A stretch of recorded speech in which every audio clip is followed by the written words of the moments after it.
Praise the Lord. என் பேரு Rachel. நான் SLV மெட்ரி higher secondary ஸ்கூல்ல படிக்கிறேன். அதாவது எங்க அப்பா ஊழியம் செய்றாரு. Reverend P Venkatesan.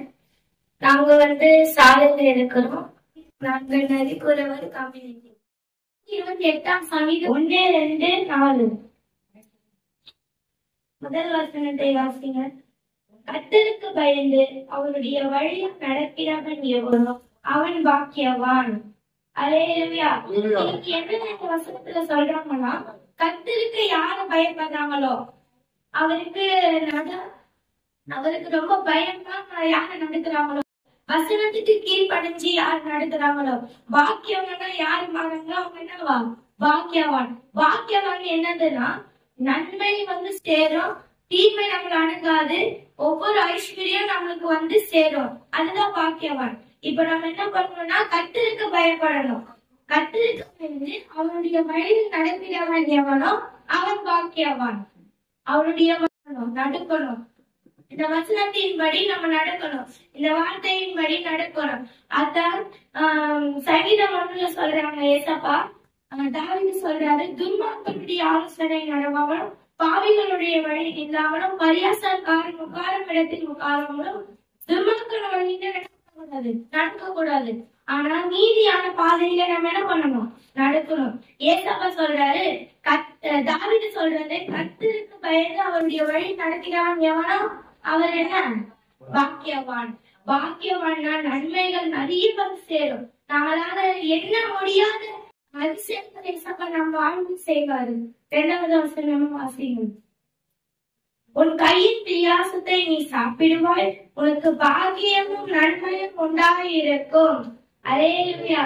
2வது வசனத்துல என்ன சொல்றாரு தாவீது, உன் கையின் பிரியாசத்தை, நீங்க செய்யற தொழில்கள், நீங்க செய்யற ஒவ்வொரு காரியங்கள், நீங்க செய்யற ஒவ்வொரு வேலைகள், நீங்க சொல்ற வார்த்தைகள், அது என்ன ஏசப்பா சொல்றாரு, நான் பாக்கியவனுக்கு மாற்றுவேன் என்று சொல்றேன். நம்ம பயபக்தியோட இயேசுவோட பாதையில நம்ம நடந்து போகணும். இது கடைசி காலம். கடைசி காலம் யாவருமே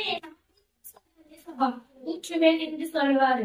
அப்போ உங்கள் குமாரத்திகளும் என்ன காண்பாங்களாம், தீர்க்க தரிசனம் காண்பார்கள். இந்த தீர்க்க தரிசனம் வழியில நடக்கணும்னா நம்ம பாக்கியமான மாறணும். இந்த இடத்தை ஏசப்பா என்ன செய்ய போறாரு, பெரிய அற்புதம் செய்ய போறாரு. எனக்கு நிறைய லாபம் இல்லை, நான் எதுக்கு இருக்கணும் அதான் நினைக்காதீங்க. ஏசப்பா நம்மளுக்கு அற்புதம் செய்யறதுக்காக வெயிட் பண்ணி நிற்காரு. ஆனா நீங்களாம் என்ன பண்ணல, கேட்கல. என்ன சொல்றேன், நானும் கேட்கல. ஆனா ஏசப்பா சொல்றது, நான் உன்னை பெரிய ஜாதி ஆக்கி உன்னை ஆசீர்வதித்து உன் பேரை பெருமைப்படுத்துவேன், நீ ஆசீர்வாதமாக இருப்பாய். அந்த வசனத்தின்படி ஏசப்பா சொல்றாரு, இந்த வருஷத்துல நம்மளுக்கு ஒரு பெரிய அற்புதம் பண்ண போறாரு. அதுல நீங்க என்ன பாக்கியவான்கள், யாருமே பாவி கிடையாது. ஏசப்பா இனிமே பாக்கியம் பண்ண போறாரு. நீங்க என்ன பண்ணணும், டெய்லி என்ன பண்ணணும், காலையில சாயங்காலம் மத்தியானம் 3 வேளை ஜெபம் பண்ணணும். என்ன பண்ணாரு, 3 வேளை துதிச்சாரு. அதே மாதிரி நாம துதிச்சோம்னா ஆசீர்வாதமும் வரும், நம்ம பாக்கியவனாய் மாறுவோம். இதை ஏசப்பா சொல்றது நம்ம நல்ல நடக்கணும். 4வது வசனம் பாருங்க. உன் மனைவி உன் வீட்டோரங்களில் கனி தரும் திராட்சை கொடி போல இருப்பார்கள், உன் பிள்ளைகள் பந்திய சுற்றிய ஒலிவு மர பன்றிகள் போல இருப்பார்கள். ஏசப்பா என்ன சொல்றாரு, உங்க மனைவி பார்த்து சொல்றாரு, எப்படி இருப்பாங்களா, வீட்டுக்கு கனி தரும் திராட்சை கொடி போல இருப்பார்கள். ஏசப்பா எப்படி திராட்சை கொடி போல பலப்படுத்துறாரு, அப்படி நீங்க என்ன பண்ணுவீங்க, பலப்படுத்தீங்க. அப்ப ஏசப்பா என்ன சொல்றாரு, பாக்கியங்களை மாறணும்னா நல்ல நடங்க. ஏசப்பா சொல்றாரு, இது கடைசி காலம், எழுப்பணும். இந்த காலத்தில் நம்ம உட்கார்ந்த காலத்தில் இல்ல, தூங்குற காலம் இல்ல, என்ன காலம், எழுப்புற காலம். ஏசப்பா சொல்றாரு, மாம்சங்கள் யாவன் என்ன செய்வேன், ஆவியை ஊற்றுவேன். அப்போ ஆவியை ஊற்றணும், நம்ம எப்படி இருக்கணும், ஒரு பய பக்தியோட வழியில் நம்ம நடக்கணும். ஏசப்பா சொல்றாரு, நீ பயப்படாதே, நான் உன்னோட இருக்கிறேன், நீ திகையாதே, நான் உன் தேவன், நான் உன்னை பலப்படுத்தி உனக்கு சகாயம் பண்ணுவேன். என் நீதின் வலது கருத்தினால் தாங்குவேன். அவருடைய கரை இருக்கும்போது நம்மளுக்கு என்ன பயம்? எந்த பயமும் இருக்கக்கூடாது. ஒரு பயந்து நடக்கணும். பாக்கியவானமாக ஏசப்பா, நான் இன்னைக்கு செஞ்ச தப்புகளை என்ன மன்னிங்கப்பா. நான் என்ன பாக்கியவனா மாத்துங்க ஆண்டவரே. எனக்கு என் வேற ஏனோ காரணம் இருக்கிறனால என்ன மன்னிச்சு ஏசப்பா கிட்ட கேட்கணும். இந்த சின்ன பிள்ளை சொன்னது கிடையாது. உங்களை வச்சு ஏசப்பா பெரிய அற்புதங்களை செய்வாரு. அது நீங்க விசுவாசமா இருக்கணும். ஐயோ, இந்த சின்ன பிள்ளை வாக்கு கொடுக்குறது எனக்கு அந்த மாதிரி டேலண்ட் கிடைக்கல எல்லாருமே நினைக்கிறீங்க. ஆனா ஏசப்பா உங்களை குறிச்சு பெரிய அற்புதம் செய்வாரு. நீங்க என்ன பண்ணணும்? மத்தவங்களுக்கு சுவிசேஷத்தை சொல்லணும். இதை சம்பாதிச்சு கொள்ளணும். இப்போ நாம என்ன உட்கார கூடாது.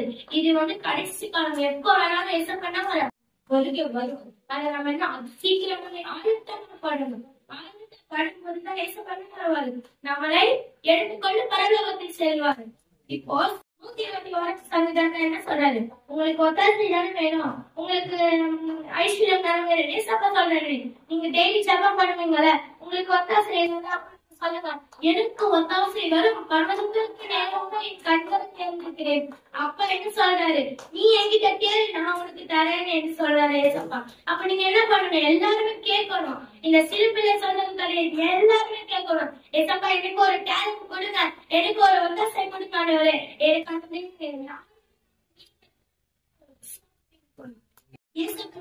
சாட்சி கொடுத்தாரு. நேற்று ஃபீஸ் கட்டணும் எல்லாருமே நிக்க வச்சாங்க.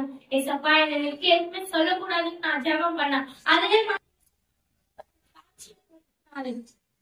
நீங்க எப்படி பய பக்தியோட இருக்கணும். பாக்கியவன்னா சீக்கிரமா நம்ம பாக்கியவன் ஆகணும்னா ஒரு பர்சனை கவிச்சு அதோடைய ஏசப்பான வார்த்தை என்ன தேன் மாதிரி. அந்த தேன் நம்ம என்ன பண்ணணும்? கரிச்சு குடிக்கணும்.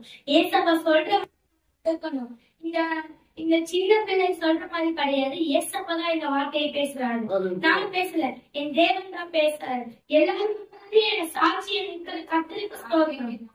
4வது வசனம் பாருங்க. இதோ கர்த்தருக்கு பயப்படுகிற மனுஷன் திட்டமாய் ஆசீர்வதிக்கப்படுவான். 4வது வசனம் என்ன சொல்றாரு? தாவீது சொல்றாரு, இதோ கர்த்தருக்கு பயப்படுகிற மனுஷன் திட்டமா என்ன பண்ணுவாங்க? ஆசீர்வதிக்கப்படுவான். பாக்கியமான நம்மளுக்கு வரும், ஆசீர்வாதமும் நம்மளுக்கு வரும். அப்ப ஏசப்பா சொல்றது என்ன பண்ண? நம்ம பயம் இருக்கணும். ஒவ்வொரு ஒரு கடனை கட்டணும், உங்களுக்கு எவ்வளவு பயம் இருக்கும். ஐயோ, இது எப்போ கட்டுவோமோ, இது எப்போ எடுப்போமோ, அந்த ஒரு அவமானமே இருக்கு. அந்த பயம் நம்ம ஏசப்பா கிட்ட வச்சா உங்களுக்கு எல்லாம் இருக்கும். அதை நீங்க சத்துல ஒரு வீணான இடத்துல நீங்க பயம் வைக்க கூடாது. நம்மளுடைய பரிசுத்த ஆவியானவருடைய இடத்துல இருக்கணும், பயமா வைக்கணும். நீங்க என்ன பண்ணுங்க? இரவும் பகலும் அவருடைய வேதத்தை தியானம் இருக்கிற மனுஷன் என்னப்பா பாக்கியமான நீங்க என்ன பண்ணணும்? இரவும் பகலும் அவருடைய வேதத்தை கரிச்சு குடிக்கணும். நீங்க என்ன பண்ணணும்? நல்லா செபிக்கணும்.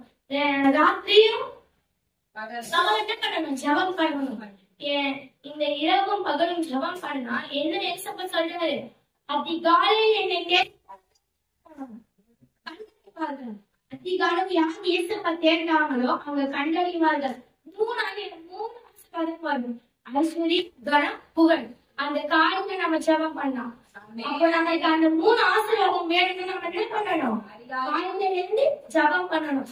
பாக்கியமான இதோட அப்பா நான் உங்க சிறு பிள்ளைகளுடைய வார்த்தை கடந்தப்பா நீர் பேசுறப்பா என் நாட்டுகளே நான் தெரியவங்களுக்கு வழி நான் நடக்கிறேன். பாக்கியம் மாத்துங்கப்பா. நாங்க என்ன பண்ணணும்? சாட்சி சொல்ல நாங்க சுவிசேஷம் ஜெபம் பண்ணணும். இப்போ 5வது வசனம் பாருங்க. கர்த்தர் சீயோனிலிருந்து உங்களை ஆசீர்வதிப்பார். நீ ஜீவனுள்ள நாளெல்லாம் எருசலேமின் வாழ்வை காண்பாய். அல்லேலூயா. எல்லாரும்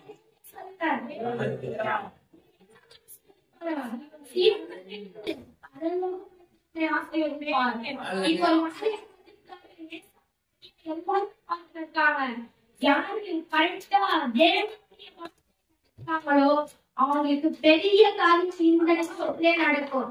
யாருக்கு விசுவாசம் இருக்கு?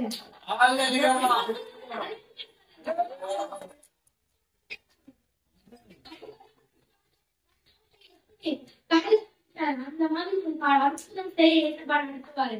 நீங்க என்ன பண்ணணும்? விசுவாசம் இருக்கணும். உங்களை ஆசீர்வதிப்பாருன்னா நம்மளுக்கு பொக்கிஷமான ஆசீர்வாதம் வரும். நம் இடத்தில் வரும், நம் குடும்பத்தில் வரும், நம் பிள்ளைகளோட வரும், எனக்கு வரும். அந்த மாதிரி என்ன பண்ணணும்? ஜெபம் பண்ணணும். இந்த சியோன்ல இருந்து கர்த்தர் நம்மளை ஆசீர்வதிக்கும் போது நாம எப்படி இருக்கணும்? வாக்கியமான. இந்த சாத்தான் நம்ம என்ன பண்றாங்க? திருப்பிள்ளையே தடை பண்றாங்க.